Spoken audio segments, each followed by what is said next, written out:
Peut-être t'es-tu déjà laissé séduire par un homme ou une femme, que cela soit dans un contexte romantique ou professionnel d'ailleurs, car la séduction peut intervenir à différents niveaux. Par exemple, au niveau romantique, imagine, dans une soirée, bon, ben, je prends un exemple caricatural mais très concret, un bel âtre t'offre un verre pour créer la discussion avec toi, une sorte de monnaie d'échange. Bon, tu n'es pas né de la dernière pluie, donc tu imagines bien son intention finale. Sa stratégie est simple, basique même. S'il te plaît, tu vas rentrer chez toi, tu vas rentrer, toi aussi en séduction, avec lui et chacun va arriver à ses fins, c'est-à-dire probablement au lit. Maintenant, dans le contexte professionnel, cette technique marche pour certains vendeurs afin d'obtenir leur chiffre d'affaires du mois. Bon, normalement, tu finis pas au lit avec, mais sur un malentendu, qui sait? Tu fais bien ce que tu veux. Dans le contexte personnel, ça marche également avec nos enfants.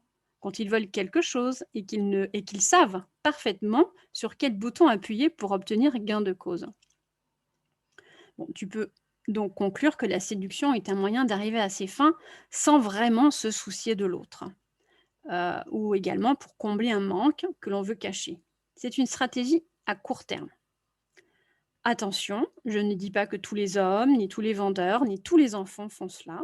Je constate simplement que certains l'utilisent très bien pour arriver à leur fin. D'ailleurs, peut-être que cela t'est déjà arrivé d'utiliser la stratégie de séduction pour arriver à tes fins.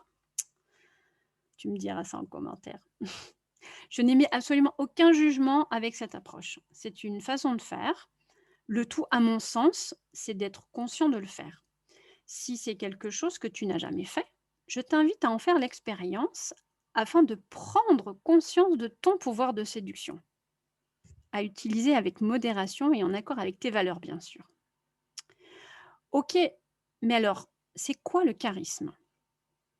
Les personnes charismatiques rayonnent de l'intérieur.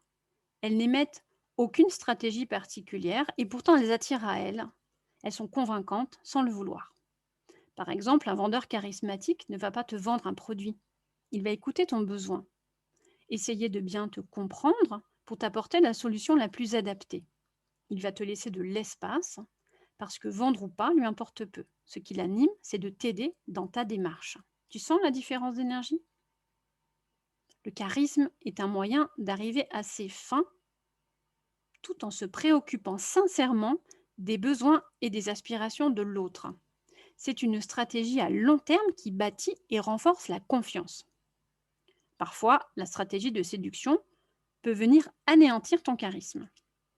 Le truc avec la séduction, c'est que nous sommes très nombreux à en connaître les codes. Ce qui a pour conséquence que dès que quelqu'un arrive en séduction face à toi, ce que tu vas faire, c'est que tu vas connecter directement avec sa stratégie de séduction. Et donc, la conséquence, c'est que tu vas le sentir et que tu vas te mettre en fermeture. Ok? Donc la conclusion, c'est qu'il vaut mieux que tu apprennes à développer ton charisme hein, si tu veux capitaliser sur le long terme pour ne pas te griller trop vite.